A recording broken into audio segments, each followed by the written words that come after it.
You know, so I think this particular meeting and podcast is super interesting because I met y'all through Jen. I mean, Mm. I like mostly met everybody in this community through Jen, right? Yeah. That's the preference. But like, you guys are a very close chapter of her friendship. You know what I mean? Very close chapter of like her community, for many different reasons. And for me to come into the group as I did is like super interesting for me too, like because of JP and because of all the history that's there. There's a lot. A going on. lot of history. But then again, it seems like there was like a special slot for you there, and you just fit in like a Lego piece. I appreciate you, man. Yeah, and I appreciate you as well, Priscilla. Like for always being super welcoming, for you to literally like just being who you are, which is to me two of the most solid, like solid people that I've met. Where meaning solid meaning like I've never had to second guess your word at any point in time you since know I've what known to you. expect. Well, it's not just that, right? I knew what to expect after we had one conversation. Right? Saying things that are true. Yeah. Yeah. Yeah, Truth, exactly. Truth is very important Yeah. to us. And reliable as well, like reliable, consistent, high quality people. And like like in the beginning you might say like, well, that doesn't sound like very glamorous, but actually that's the most desirable thing in my life right now is like people that I can like really rely on and trust, and people I know that are like actually for me just on a base level. You know, like like I said, I've never had to second guess anything y'all have said or meant or anything. It's all just been on the table, which I really, really appreciate, especially in my position coming into the group, Okay. right? Thank you. So Appreciate that. of course, you guys deserve it. Y'all deserve what's coming to you. Well, like honestly, I feel the same about you. It's glad. just always been very natural. Just speaking to you.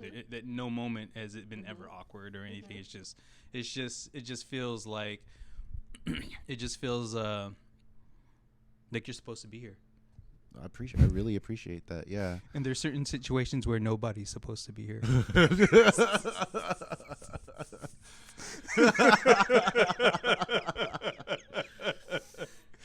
Should we go on?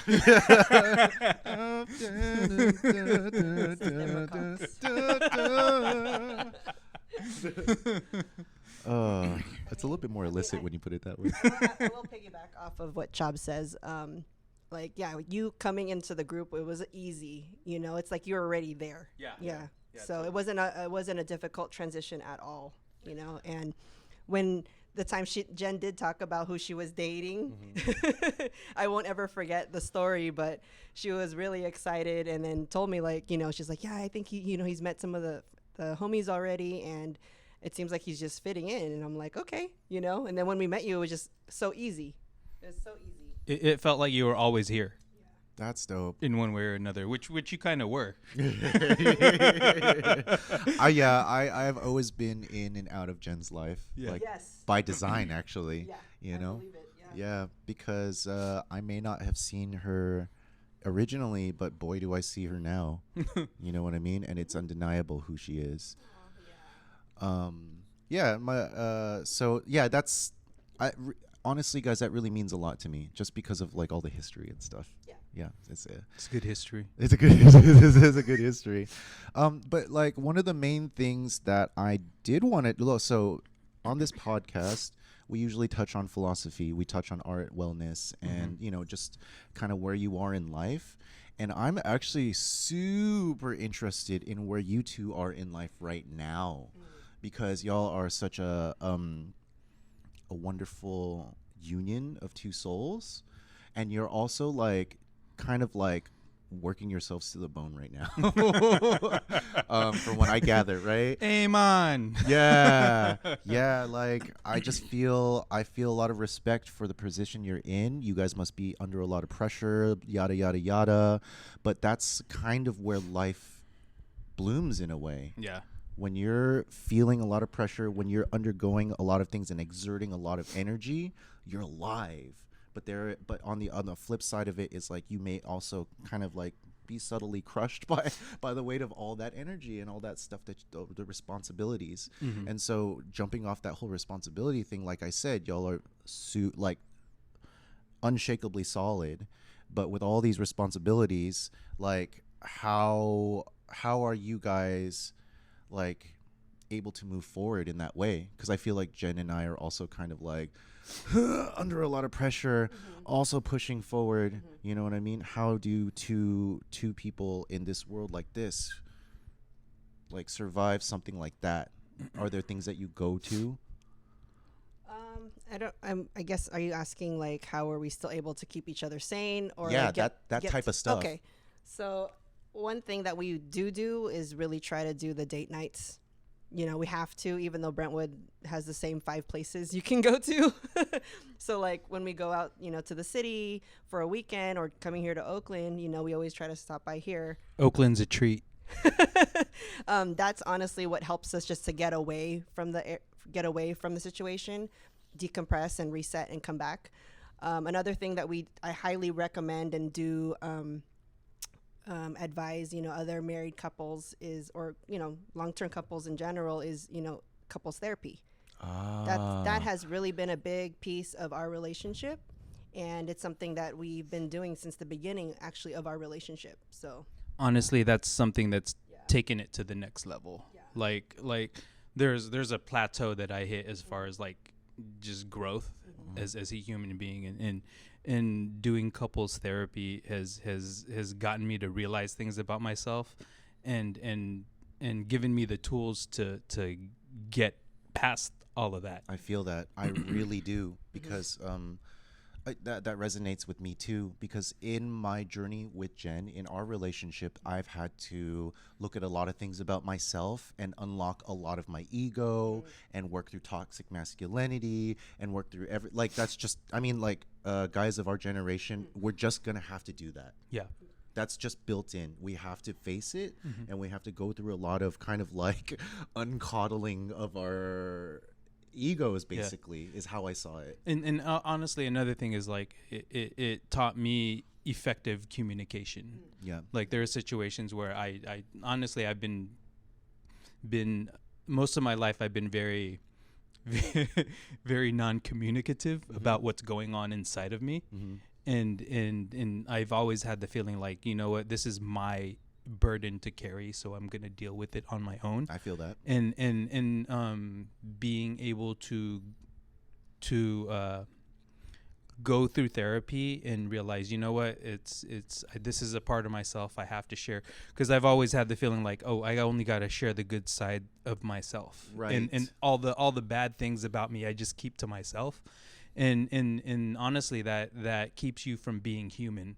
Yeah. Because like when if you present this facade of like of just the good aspects of yourself, that you can't really relate to it, right? Because it just comes, yeah, exactly, because it's just only part of it.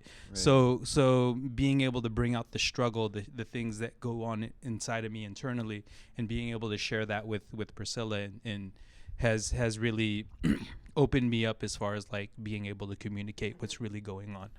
I feel like heard, by the way.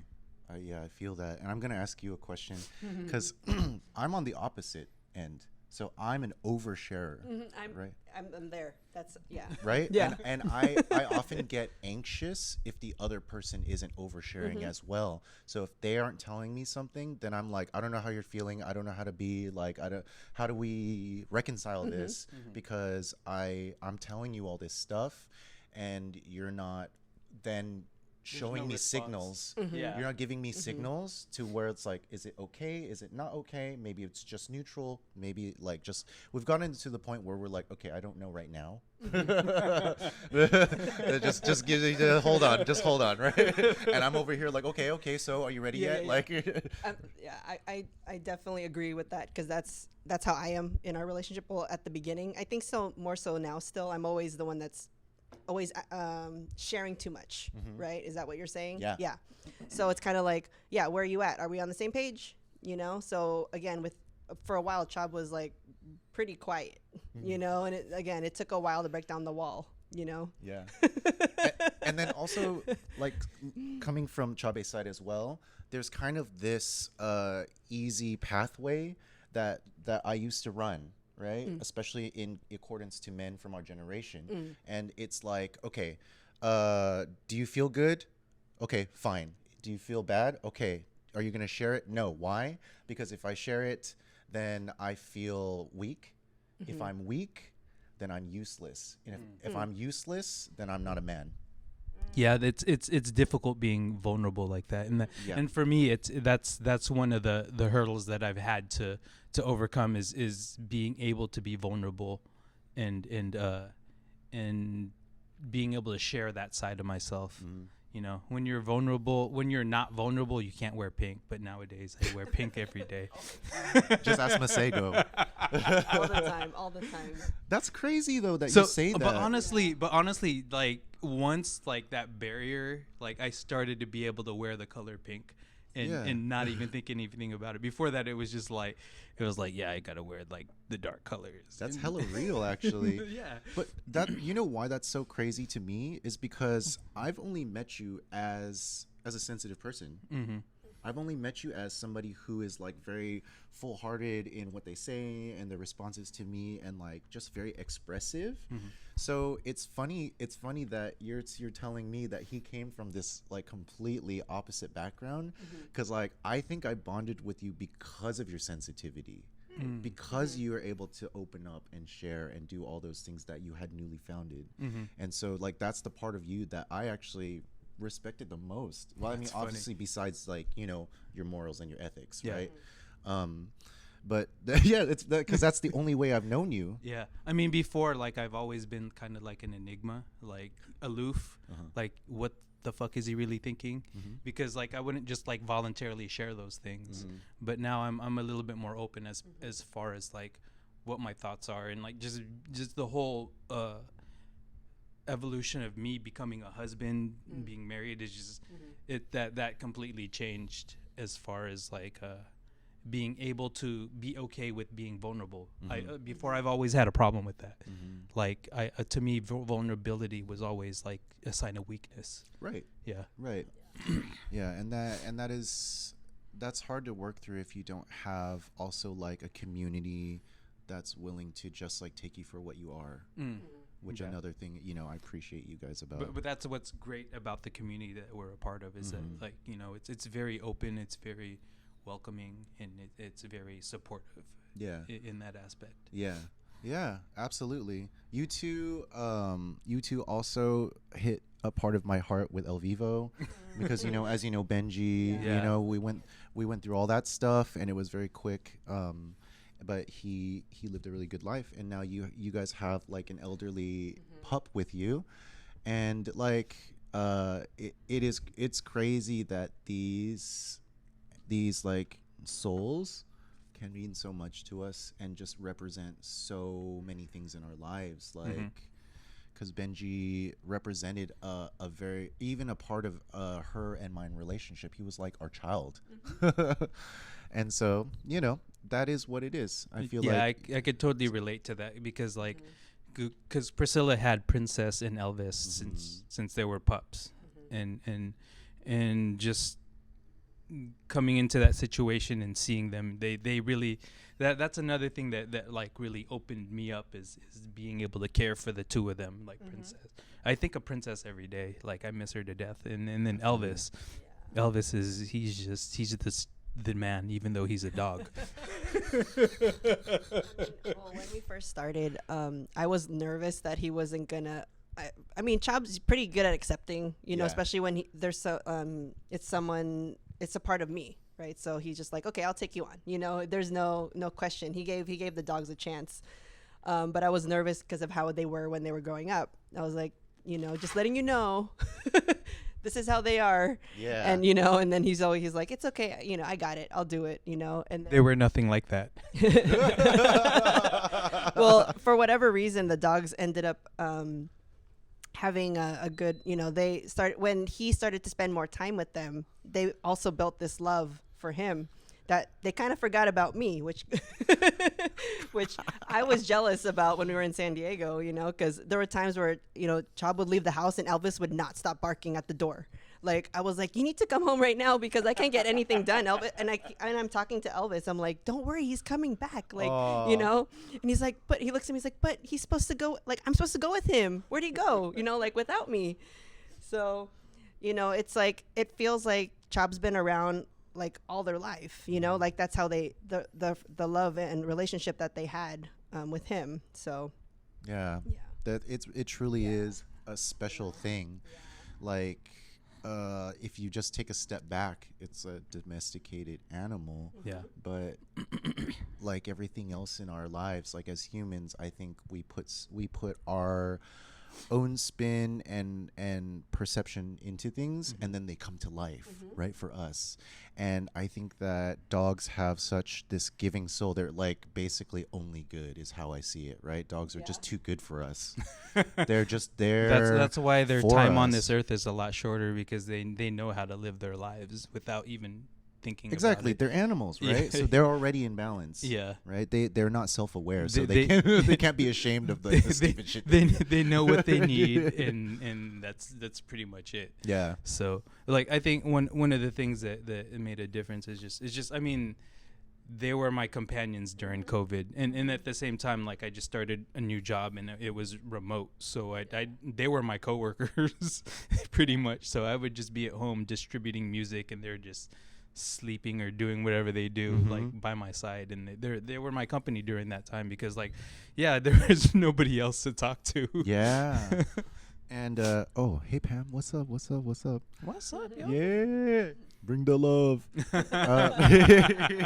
Hello, Pam. I think that Shouts out. another thing I learned through Benji and through his dad Freddie is that sometimes just time spent is worth so much. Because when you think about it, just like I remember I took like a 10 or 10 and a half hour drive from Oregon back here, to move from Oregon back to home. And he literally, I didn't even take, that was one of those trips where I just did one shot, no bathroom breaks. I just went. And he literally sat in my lap the whole time, just chill, just sleeping. I guess he'd like look around every once in a while, go back down. That's my boy. And it's funny because I'm sure everyone can relate to this. There's a time in your life where you know when you're bored. There's a time in your life when you know when other people are bored, and you're just trying to keep the energy going in the room, and you feel like maybe a little anxious if you're not being entertaining or something like that, right? But that, it doesn't exist with them. It's just they're there, right? They're just there with you. They're there faithfully. They're there, and it's nothing but love. So those moments, if you can extend it to just like to people, to things, to like, you know, like the time spent is worth a lot. So, you know, Speaking on being bored, that you bring up a really good point. It's like everybody should take 15 minutes out of the day to just be bored. Why? Because think about music. Okay, so it's jamming, it's doing its thing, and then it's silent for like 15 seconds, and it just makes a big impact, because the absence of activity or anything that's going on, it makes you appreciate when the sound comes back on, right? even more. So being bored makes you more creative in a lot of ways, because it gets you thinking, it's like, okay, how do I not be bored? Yeah. So the wheels start turning. So you're starting to look for like different activities to keep yourself entertained. So take 15 minutes out of your day to be bored. It's okay. It's okay to be bored. Yeah. There's nothing wrong with that. And I'm gonna take, that's dope, by the way. I love that. That's a very Zen thing to say. It's very Zen. I wanna take that and add some musician shit on that, right? So the silences that we're technically taught to play silence, right? Not just leave it. So there's a momentum in the music that's happening. And in my philosophy, I like to create momentum that either, if it's supposed to be just dead silent, if you're making a statement, then yes, dead silent. Momentum stops. That's a statement, but you're still playing that silence on purpose. It's a note. Right? Silence is a note. Is a note, right? Yeah. If not a lot of people realize that, but silence is a note. Yes, exactly. And also there's a way to do the things around the silence that brings momentum and it pushes that through the silence. So even though there's nothing going on, you still feel what has come before. It has an impact. It brings you through that silence to the other end. And so that's some shit I like to think about in my life, where it's like, am I bringing the energy to my life to where when I'm doing nothing, it still carries over, right? I mean, yeah, that's self-care time, right? Yeah. Recovery time for yourself. Yeah. The problem with me is I'm working all the time. Like even Like when all the time? like even when I'm supposed to break, I'm like, okay, I still need to do this. Okay, I want to do this before my deadline. Like my mind just keeps going, and sometimes I just can't relax. There was this one time we had like a self-care day. You remember? We did like with JP that one time. Oh yeah. So when we still lived in San Diego, and JP used to visit us a lot, you know, because it was closer. And we always try to do a self-care day where we do like face masks and, you know, just like meditation time in the living room. And we all had our masks on. And then like I couldn't keep still. I was trying to close my eyes. And then they were all like, be quiet, stop talking. This is like quiet time. I was like, I know, but I think I have to do. And they're like, be quiet, be quiet. Like they're trying to tell me like, okay, dude, you gotta relax. She had no chill. You know, sometimes it's nice to you have to remind yourself to have those boring times, right? You have to. You know, I mean, that's part of self-care. You know, being bored. There's there's a stigmatism about being bored that like you don't want to be bored, but it's okay to be bored. It's okay to not do anything, because think of it as those rests during like a dope ass track. And it does make a difference in your life, you know. Yeah. So it's just think of it as self-care. Being bored, it's okay to be bored. Yeah. And then that too, on the flip side of that coin, especially being two people that are very, very hard workers in that I've experienced so far, there is the stigma of like, oh, if it doesn't feel good, then I shouldn't be doing it. Right. And so that for lack of a better term can make people very lazy and complacent, where it's like, well, I mean, like, how many really great things can you accomplish if you're not like suffering at least a little bit? Yeah, I mean, discomfort like motivates you. It pushes.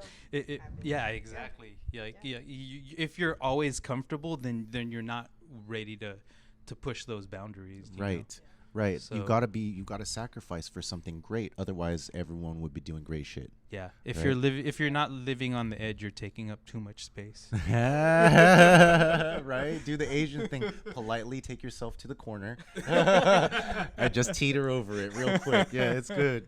Oh shit, we got Pam shouting out the Eckhart Tolle. Let's go. Power of Now. That's a good one. That book is very interesting too, right? He talks about how the only thing that matters is right now, because it's the only thing that's happening. That's the only thing that's real. It's the only thing that's real. That's right the only thing that now exists. Yeah. Is because like the future hasn't happened. The past is the past. It's already gone. Yeah. So you can't. It's not now. It's not tangible. You can't grab it. Right. And that is it's such like a huge testament. It's a huge testament to being like present. Yeah. Right. So, you know, it really puts things into perspective, what's important and like what's fucking really actually happening in front of your face. Look at that, dude. There's so much wisdom to be had in the people that are here. All y'all are super real to us. Thank you. You're also right now to me, brother. Right now. You are right now and now and now and now. Love you, Charles. Yeah, love you very much. Yeah. I mean, Charles and Pam are also another couple that like have always been really kind and welcoming to me and kind of very patient. They're another group, like pair of people that just like seem like they were here the whole time. Yeah. Even though like I didn't know them my whole life. Like when I met them, it was just like, oh, I know you. Yeah. I mean, I feel like that's with anybody in this community. You know, ever since I met Jen, well, it was, you know, my connection was JP, then Jen, and then that's how I met Chabe through Jen. You know, it's again so easy. Everybody's always welcoming, and yeah, that's what I'm saying. Like, JP and Jen actually told me that story while we were in Mexico City. Oh, which one? How they met Pam and No, how Chuck? you two Okay. came together, but not like the whole thing, Yeah, right? Yeah, there's like a lot to it, but the general story they told me. Yeah. Yeah. They were like front row seats on that Uh-huh. story. So what's funny is like JP told me the story of how they met Pam and Chuck, and it was like in line waiting for a pair of shoes Yeah. to pick up a drop that was going on. So and from then on it was just like, oh, how come you weren't here before? Oh, it's like, oh, we've missed you even though I don't know you. They also said that there was kind of like a perfect storm of events for you two to just sort of like realize each other's like viability towards each other. You know what I mean? Like it's on the table, right? And I think that's also kind of how it was with me and Jen, because that was a funny story. Because Wait, how did you guys even meet? Like, we met in college. oh, okay. Like way back. So I've known her for like, I don't know, like 20 years. Oh, wow. Yeah. And so that's why I guess we have like that foundation. And then I've for a long time, 15 or so years, I just like would keep in contact every once in a while. And I think she'd message me every once in a while, and we would just be there. She has always been a very, very natural and comfortable person for me to be around as well, because it's just how she is. She just has that vibe, like you've always known her. Yeah. And so I kept in contact, and at some point I slid, you know, because I saw one of her profile pictures or something, and I was like, it is time. The time is now. Let's slide. Let's go.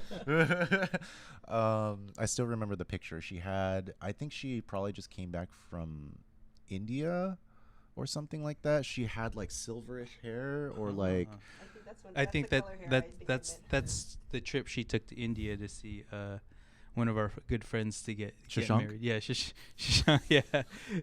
Yeah, and I've also met that branch of it too, Shashank and Betty and all of them and stuff like that.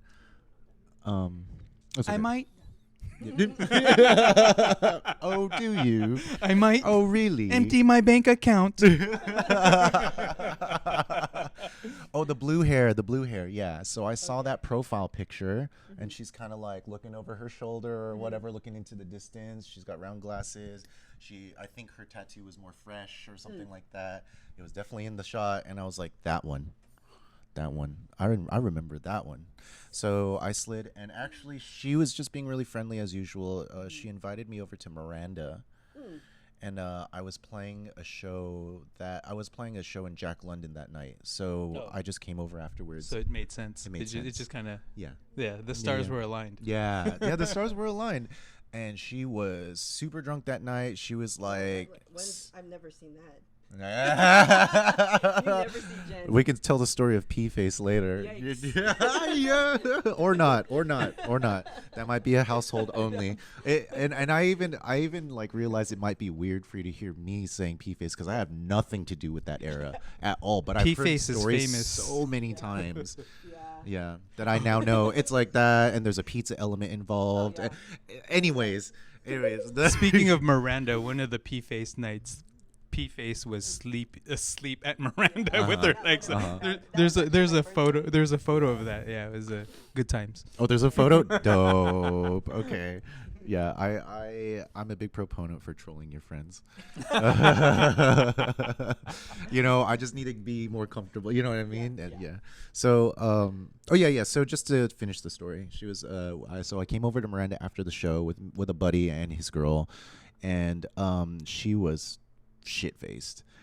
She was drinking off the punch bowls that they had at Miranda. Yeah, those punch bowls are huge. Famous. Yeah, they're famous. Yeah, and and I just remember at some point I had to go because my buddy was like with his girl, and I don't know if it was their vibe or not or whatever. They had to go, and I was their ride. So we left, but she was like, oh, bye. And like, I remember she was just really drunk, just like had her arm over me like this, like really happy and stuff like that. And so I was like, oh, maybe she. And then, right? This is it, Alan. Take This is it. your time to shine. And this, The moment. But she afterwards, she's like, "Oh my god, I'm so sorry. I was so drunk." And da-da-da-da. And I was like, "Oh, okay. Well, do you want to hang out?" I was like, "Yeah, let's hang out. Like, make it proper." Okay. So we hung out, and the rest is history. I like history. You know, It's one of my Because favorite subjects. Yeah. It is. Actually, history's dope. Yeah, right. The past is gone, but it teaches a lot. Yeah. You could know? learn a lot from the past. Yeah, absolutely. Even your own past. Absolutely. Yeah. Right. Seeing what other people do, like when they're in places of power, when they're like, you know, within a revolution, when they're in certain places in history, is just like really awe-inspiring because we keep making the same Mistakes. Over and over. Yeah. Well, most of us. Most of us, yeah. Some of but us there's learn. a lot to learn. There's a lot to Yeah, learn. Plenty. There's always more to learn. Yeah. So Jen and I, I mean, big shout out to Sweater Funk. She took me to Sweater Funk. We went to Emporium, all the stuff that we like doing together. And it was dope. I feel like, I don't know, like I also feel like she really took a chance on me. And I also feel like I really played my cards right in this situation. Not to say that there was some kind of game going on, but like, I don't know. We were both actually in this place where we wanted to really steer away from the dangerous course of serial monogamy. And I think we were just in the perfect place to give it a try. And both of us like trusted each other so much for some reason because we were just like, There's a lot of history there, so it's like you already know what you're getting in that aspect. So, yeah. So it's easy to trust. Yeah. Trusting is never easy, but in that type of situation, it just makes it natural. Right. You know. Right. She's my people. Yeah. You know. Yeah, So totally. I was like, yeah, I'm gonna go full hearted on this, even though I know that both of us are trying to not do this thing, but it just seems so right in a different in like a healthy way. Yeah. Instead of It's just like just an natural. attachment way. Yeah. It's there's no like what do you call it, like the requirement to please or need or it's just you just could just be. Yeah, you can just be. Yeah, without having to put too much effort into it. It's just calm waters from there. Exactly. Yeah, I could just be. I could let out everything about me, and she was down.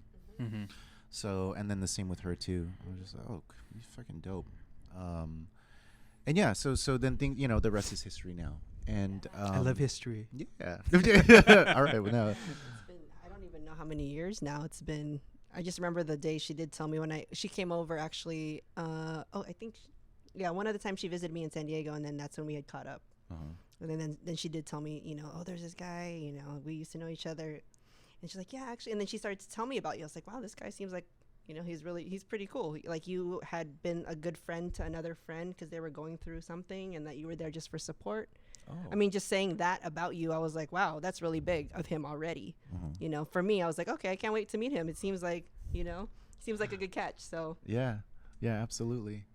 I appreciate that that you guys saw me like that and gave me that chance.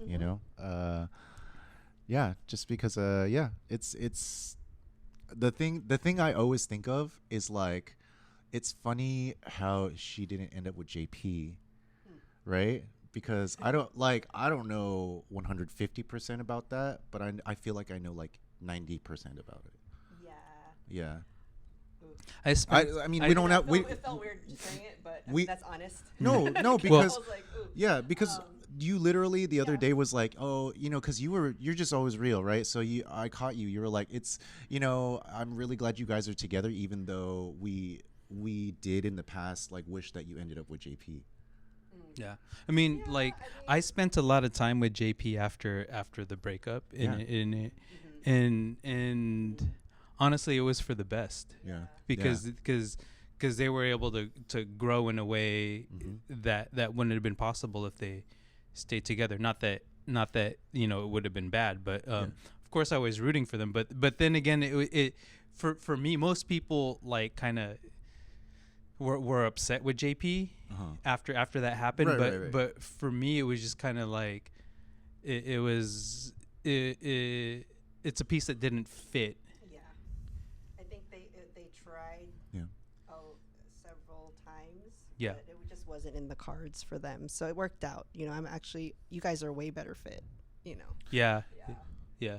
I see him now too. Like like I was saying, we ran into him in Mexico City, and it's dope because he really is another dope person that I see in our lives.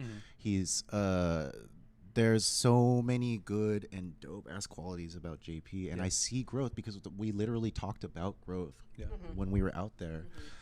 I think for him, he was just being genuine as far as what that relationship was. And he was just he just stuck to his truth. So, you know, it sucks that, you know, it hurt. It's something that hurts, but look what came of it. Yeah, exactly. You know. Yeah. So he had good intentions, obviously, no matter what. He wanted Jen to be happy, but maybe that's not something that he could have provided as much as, you know, now he sees you. And he said that. He's like, dude, when he first met you, he's like, he's so dope. You know, I'm so glad like Jen met someone like him. Yeah. You know, because I think he saw it in himself that's, I mean, as much as I think he wanted to be able to provide that for her, it didn't. It wasn't there. Yeah, it wasn't him. It wasn't him. Yeah. He wasn't you. So. Yeah. It wasn't me. Enough about JP me. said it. Enough about me. Yeah, JP said it wasn't me. You know, one of the first times I met him too. I think one of the first. I remember there was one time at 7th West where you two, I think, were still becoming more and more solid. Oh, I think I know that night. Yeah. I know that night. He gave me the talk. You know what I mean? Like the big brother talk, where like, you know, you better fucking treat her right. Yeah. What are your intentions? And this was like, I've known her longer than you, fool. Nobody really. I don't think anybody really considered that either. I was like, I've known her for like a long time, like 15 years at that point. Yeah, something like that. But whatever. Like, cause I come in with humbleness because y'all are dope people just to begin with. So. You know, that's just what it is. Respect, give respect, right? And part of being dope is being humble. I feel it's the truth. I feel. All right, enough about that stuff, right? This is about you guys, right? Yeah. Today is about you guys, and I'm not necessarily bringing you in here to celebrate your love or whatever, but I do respect where you are as a couple, and I do respect what you all are doing right now, and I'm not trying to talk about like the private stuff that you're going through or whatever, but I do respect the process. And like, it was a process. Yeah, and the fact that you both, like I said, are very solid people. You, as far as I'm concerned, you're like very motivated, very reliable, very like responsible type of people, just like getting your shit straight, like and you all have built a lot for yourselves in your lives, and now you're taking kind of a new journey. So like, let's play a game real quick. If you were to think of your lives as an open book, what chapter would you call this? We're really halfway there. Halfway, right? Halfway there. Yeah, no, we are. We're like midway because, I mean, I've always been goals. I need to do this. I have, you know, something for the year. I really do set stuff for myself. And now that it's not just me, I have to share those goals, you know, so I always have to make sure, you know, we're on the same page. Where are you at? You know, this is where I want to be. I don't know if you want to be there, but this is where I want to be. I'm working towards it. And I'm hoping that he'll follow along, you know? I mean, marriage isn't really like the end of the book. It feels like the beginning of the book. It's the beginning. Yeah. And honestly, I was telling other people this, you know, when they say they've been with someone for so long and they get married, and then they're like, yeah, it's the same. You know, it's just that, yeah, we're married, you know. But for us, because, I mean, we haven't really been together that long in relationship, I honestly feel like the marriage part was better, you know. So I don't know if that's, I mean, I feel like it's a good thing. You know, we've definitely like grown a lot more, especially the situations that we're put into now. You know, there's just so much challenge around us, you know, since we moved back. And especially for me, it's just really hard to, you know, it's nice to know that I have him to help me get through my day. But at the end of the day, it's really just us being able to keep each other afloat. So I'm really thankful that he's around for that. And I don't know how I would have survived. I would be able to survive this year coming back. For me, there was always a direction that I was moving in, but there was no clarity as far as what the destination was. I just knew I needed to go that way. But you know, being with Priscilla just brought clarity as to what the destination is. So that's in that way she grounds me and gives me like the the coordinates, like the exact coordinates of where we're trying to go. Like a lot of times, like through my career, through life, it's just I just known I needed to go in that direction, but I didn't really know why. It was just drawing me there. But like being with Priscilla has brought clarity as far as, oh, the direction is, I see the destination now. Yeah. I just knew the direction. Like I was like just driving in the night. Like I could see 20 feet in front of me, but that was it. Right. Being with Priscilla, like she brought daylight to the whole situation, so that I'm not driving at night anymore, so I could see further down the road. Right. So if somebody knows what they're doing, they'll be fine. But if you give them a mission, then they can risk their life on it. Yeah. Right. And yeah, I mean it's not to be cliche, it's night and day as far as me being without Priscilla and me being with her. It's night and day. Yeah. So it just brought clarity as far as like to where I'm going and what my like I had general goals, but like she brought like definitiveness to those goals for me. Right. Yeah. And efficiency, right? The girls are good at efficiency. Hell yeah. And I am appreciative of that. If that's something I learned from Jen as well, being in our relationship, is like really making things very clear, making things very possible. When you and when you speak, it's your word is very valuable. Yeah. Right? Yeah, it also brought clarity as to what it is that I actually wanted, you know. Yeah. So what you actually wanted. Yeah. I mean, I had a general idea of what that was, but it just brought light to like, oh, okay, that makes sense. That's yes, I like that. I like that very much. Yo, yeah. I mean, just it really is inevitable, right? For you to truly come together, you both must respect each other. And there are certain things, like, I'm not saying you didn't respect each other to start with as people, but like on a professional level and on a way where you live your life, you got to realize once you're just completely real and looking at the other person, it's like, what does she respect about people in her life? And what are her values, right? And if I don't feel like, even though I live a different kind of life, if I don't feel like I'm up to that level of respect, it's like I'm kind of failing a little bit. You know, that might not be my way, but I'm entering a partnership with this person. So now that I am truly knowing this person and truly I've gone through experiences, we've worked together, we've gone through like very, very tough times. Just being able to meet the expectations, and I mean that in the least toxic way possible, me being able to meet the expectations full-heartedly of another person is very, very important in a relationship. And you're going to have to prove yourself time and time and time again. Like, you might not think of it as the words prove yourself, but really it's to that. I think it's like sink or swim. If you're not respected by your partner on that highest level, I think that it's really tough. And I think that it is a mission of me personally to get to that level. It's like, it's easy to coast and easy to just be like, oh, well, we're good, so we're good. But like, when I really think about like what Jen really likes in a man or whatever, like, you know, obviously we haven't hashed that out yet. We haven't done our couples therapy, which I would really love to do. Let's do that for sure. We haven't defined what a man is yet. Oh, you're right. Actually, you're actually right. That's true. If we were to go forward with this as a real conversation, right? But I think it's important. That is important to be the superhero of your other person's dreams. It's hard, but it's hard for a reason. Yeah, I mean, and another part of it is just being honest with yourself.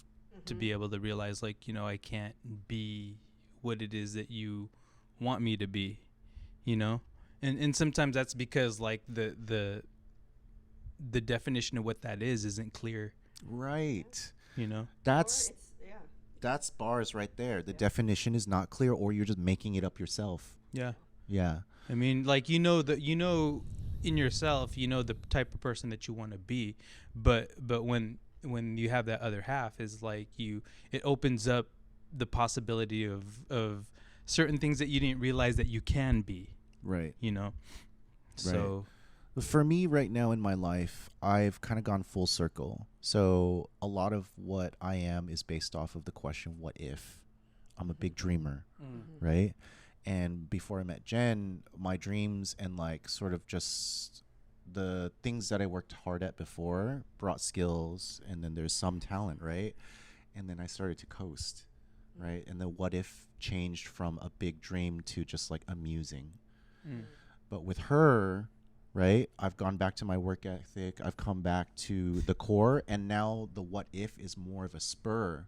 So now I feel like the what if drives me because there's work behind it. it went from amuse to amaze. It was the muse without the boosh. Stoops. Yeah, we can't. Oh, that's bars too. Pam says we can't fix ourselves being with another who needs fixing. Yeah, it's true. I mean, that's why you always got to make sure, right, that you're okay before you could be with somebody else. Yeah. You know, they can't fix you, because then that's like codependency. Right. Right. And that's what Right. you don't want. That's toxic in your relationship. And I mean, before I met Chabe, I had 5 years of healing.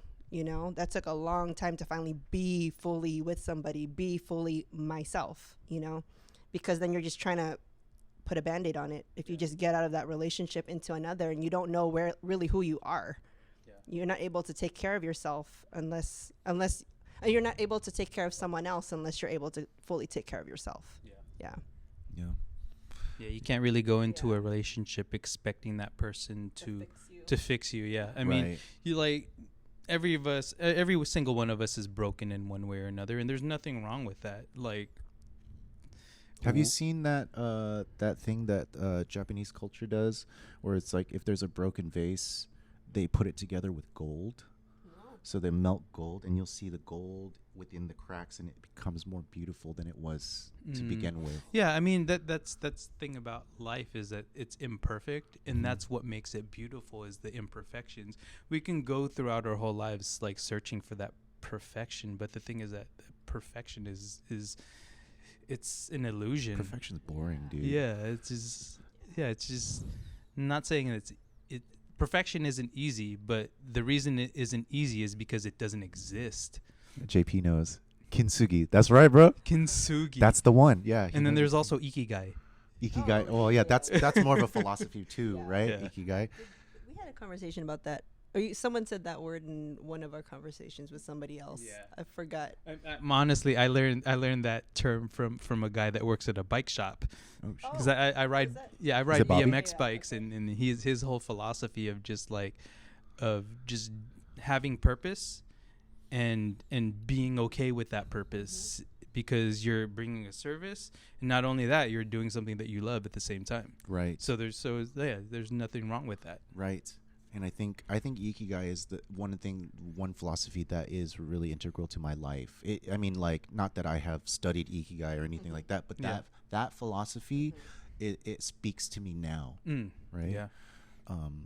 Yeah. So I think that the beauty of what we're talking about is that, like, even though we may be under fire or in transition period or whatever, and just like putting our heads down, there's still that line of love. There's still that the good work that's being done. Yeah. Yeah. And y'all really, really speak volumes to me about that just by being who you are. Yeah. JP, what's up, dude? What's up, what's up, brother? We were just talking about you, man. In the best way possible. Your ears must have been itchy. Yeah. Okay. Charles says, nice. when I met Pam, she told me straight up that I'm going to have to wait because she came out of a fresh relationship. Okay. I knew I wanted to be with her. And even her trying to tell me to wait made me want to try harder to be with her. Let's go. That's so real. Y'all are so, like, wholesome. Yeah. I mean, When a fire starts to burn, When a problem comes along, you must whip it. Yo, that's beautiful. Yeah, y'all have had your blocks like stacked up neatly. Well, I shouldn't say that. I don't really know that, but as far as I've known you, y'all, and then, I mean, it's no wonder that Vita has turned into such like this wunderkind. You know, We're straight up with each other. We don't sugarcoat shit. Oh, so that's one thing that I think a lot of couples can fall into, just walking on eggshells, because I think the very first field of battle is being afraid of conflict. Yes. That's the first battle, right? And another aspect is that, like, I speak from firsthand experiences, is being afraid to show that dark side of yourself. That's another aspect of that. Is yeah, within every single one of us, there's a bit of darkness. Some of us have more than others, and the more you try to hide it, the more that you're not really being honest with that other person, because you're not giving your full self. Because everybody has, it's just like the yin and yang. There's two sides of you. There's the light and there's the dark. Yep. And it sounds cliche, but if you try to hide the dark side of yourself rather than sharing it, yeah, and it's gonna come out badly. Yep. I mean, Chab and I are actually pretty straightforward with each other too. We're really good about, or he's actually really good about, doing daily check-ins, like, where are you at? How's everything? Like, or if he feels like I'm going through something without telling him, he's just like, do you want to talk about it? Even though he's in the midst of busy. I wasn't always like that. I'm being honest. That was the dark side of myself. I mean, for him to now develop the awareness that there's an issue or there's something is a big step for him, which helps me a lot, because it's like I don't have to fully tell him I need you. He kind of like can feel it, hey, he's like, are you sure you want to talk? I'm like, I'm just not ready right now. Like, just communicating and being straightforward with each other. Right. Yeah, that's like integral, right? Yeah, that's big. Communication is the thing in any kind of relationship that you have. It's like your communication style is like the way that you kind of just like live with each other. I think Jen and I are also developing our own kind of language, and through the shop, through like a lot of duress and stuff, we have seen a lot of darkness from each other and gone through that darkness and are navigating our way through. And I think that is such a beautiful thing. Like, once you face the thing that's most scary to you about the other person, then you just feel so free. Yeah. Right. And things actually can really start to blossom in the way that is most healthy for you both. One thing that I've learned through this whole process is that it's okay to be dark as long as you have that light to balance it out. Because as long as you have that light, wherever light is, darkness cannot exist. So that's where I find comfort, as far as like being able to share that side of me. Is yeah. I mean, I see a lot of darkness in this world, and there's a lot of fucked up shit that goes on. Yeah. And that's the thing, is like, you can't hide that stuff. People have to be aware of it. Otherwise it's going to just continue to happen. Right. Yeah. Right. Yeah. Oh, that's so dope, man. I really appreciate you guys coming out and spending this time with me. Like, I feel like if I don't do this podcast, then there's not a lot of opportunities for me to spend time with people that I'm only ever getting to see in a group or in like just mainly big social functions and stuff like that. And it's hard for me to get like one-on-one heart-to-heart time with people, which I think is really important for me. Yeah. Because if I can't like, look at you in the eye or whatever and then talk to you and tell you what I really mean, then it just gets lost in the sauce. Yeah. That's something that one of my coworkers says a lot. Lost in the sauce. Lost in the sauce. What do you mean, like a fingernail or like a pubic hair? There's a lot that can get lost in the sauce. A lot of us are very saucy, and there's a lot going on. You better get that Band-Aid back. There's a lot of darkness that can get lost in the sauce. Yeah. Yeah, exactly. The highs can't exist without the lows. Exactly. Yes. Exactly. Yeah, like we're talking about the silence. It's the same sort of sentiment there. Meaningful meetups. Yeah, I'm with it. Meaningful meetups. Yeah, we're trying. I mean, honestly trying to live closer so that we can have this time with you guys more. Yeah. And, I mean, honestly, you guys are what rejuvenates us. Oh yeah, So totally. that's why it's important that our goal is once a month we'll come out, you know, because it definitely helps us out a little bit, you know, makes us feel a little bit better coming back. Yeah. It makes us feel less alone as far as what we're going through. Yeah. It just helps to have that community behind you, knowing that you know, you're going through a lot of the same things, even though you may be going through it by yourself, or it feels that way. But being able to reconnect with the people in your life that make a difference, it really helps a lot. Because like I said, a lot of times I'm an enigma. I don't really say what's on my mind. Bro, So I don't know, man. It's still funny to me. You've just been like hella open since I met you. yeah. Maybe it's because like I'll be open to you or something. You know, we have the energy between each other. Well, sometimes you're in a situation that's very social, and you don't want to be a Debbie Downer by like, we're like check out this darkness. Yeah. What do you think? You know, because it's just Bro, that's who I am. If you ever like, if you need to know something about me, if you ever need to talk about anything, I'm right there, and I will talk. Because I'm like almost like stream of consciousness. If you let me be like oversharing, I would prefer to just blah blah blah blah blah tell you everything. Ask Jen. She's like she has it hard too, because she'll be working and I'll be just tell her every little thing that comes to mind. Yeah. Right. He's like, how does anyone get anything done around here? Yeah. I'm the opposite. Yeah. I feel like all of that is my burden to carry, and I don't want to add on to all the for me, like my philosophy, or just I can't help but think this way, but like I don't want to add to the darkness that's already happening in this world. So I try to deal with all my internal shit on my own in a lot of ways, and the truth of the matter is that you can't. It's impossible to deal with all of that, because it's a lot of weight. Yeah. It's really a lot of weight, and that's why it helps to have a community and good people that surround you to help lift that burden off of your shoulders. Like a good friend of mine, I was talking to him about all the weight that comes with just being alive in general. Like you see shit going on, it's like that's fucked up. But the thing about it is that you don't have to carry it alone. No. Or even better, you can just put it down and say fuck it. Like you don't have to carry all that. You're not Atlas. You don't have to carry all of that on your shoulders. Yeah. Just put it down, and somebody else will pick it up. Can I tell you something that I learned though that might affirm, like not to say like you should keep things in, but I learned a fun statistic where it's like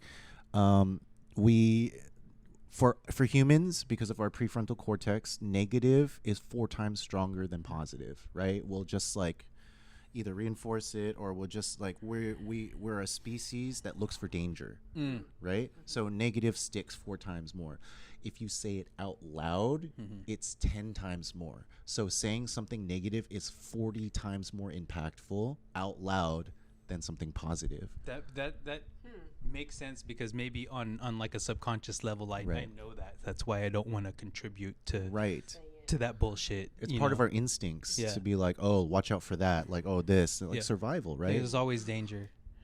So it's not all bad that you kept it in, but it's good that you can deal with something like that and take it to a level where it's positive instead of something that just burns you on the inside. Honestly, that's why I dance, to get all that bullshit out of me. No, that's like my therapy. That's always been my therapy, is that's how I get that negative energy out of me, because it goes somewhere. Like if you don't let it out, it just stays with you and just like weighs you the fuck down. Yeah. And it gets to the point where it's like too much to bear. So that's honestly, that's why I dance. Yeah, dude, that's it. When I was a kid, I used to play violin when I was sick, and it would make me feel better. And so like that was my outlet. I'm very like physically based, right? That's why I did boxing, yada yada yada. But even now, it's easy for us to get carried away with what we're doing and not be in touch with the things that really really matter, and the things that really fill us up. Mm-hmm. So I think this is a pretty good place to stop. Yeah, y'all have, as usual, I brought fire. Y'all have brought the fire And some ice. and some ice, yeah, and some cooling agents, yeah, exactly. Some adaptogens. I really appreciate y'all, and I really cherish the fact that we could spend this time together. Oh, yeah. Yeah, Yeah. thanks for having Thank you us. so much. Yeah, Yeah, yeah. totally. Oh yeah, Jen's hungry. Let's do it. She said time to grub. And JP mentioned, like, before we were talking about the news. You know, he's like, that's a strategy he uses to report on negativity. Pam said, "Amen. Media is evil, and media is evil. It's just all money mean, mongering." It's a tool, you know, it's how you use it. Sure. You know. Yeah. Gotta Like gotta I get the can't news somehow. I can't help but look at like politics every day. And it makes me mad. I can't, man. It makes me angry. Yeah. But yeah, you know, we It's all like have- the statistic is like the 1% of everything is usually like the overwhelming like success or big, right? Yeah. 1% of people have all the wealth, 1% of people have all the land, 1% of people have all the this that whatever. Anger drives me. Right. Because success begets more success. Yeah. Right? That's kind true. of how it is, and the other way around as well.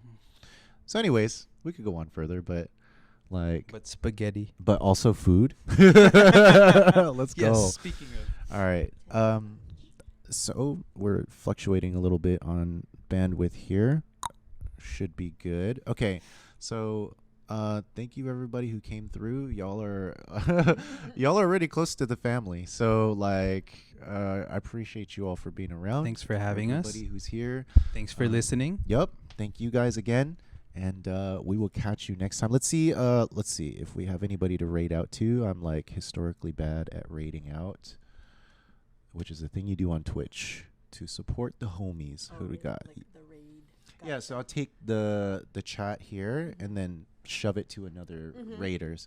So Jasmine Marie Plans, I really like that person. They are always like a chill vibe. I like her little bow on her head. Yeah. My melody bow. Yeah. It's Right? the Yeah, Bats, the not no, it is. Batsmaru. There's It's a darker version of my melody. oh. I think that's her headpiece. Again, the darkness. I think that's it. Yes. Okay. Yo, be well, brother. I miss you already. We had a really good time in Mexico, dude. Damn, dude. Did you have you taken a bath in Max's jacuzzi yet? No, I have not. I also haven't bathed in the waters of Lake Minnetonka. Minnetonka. All right, y'all. Goodbye. Oh, hey, are we done in Kwan? For sure. Okay. Goodbye.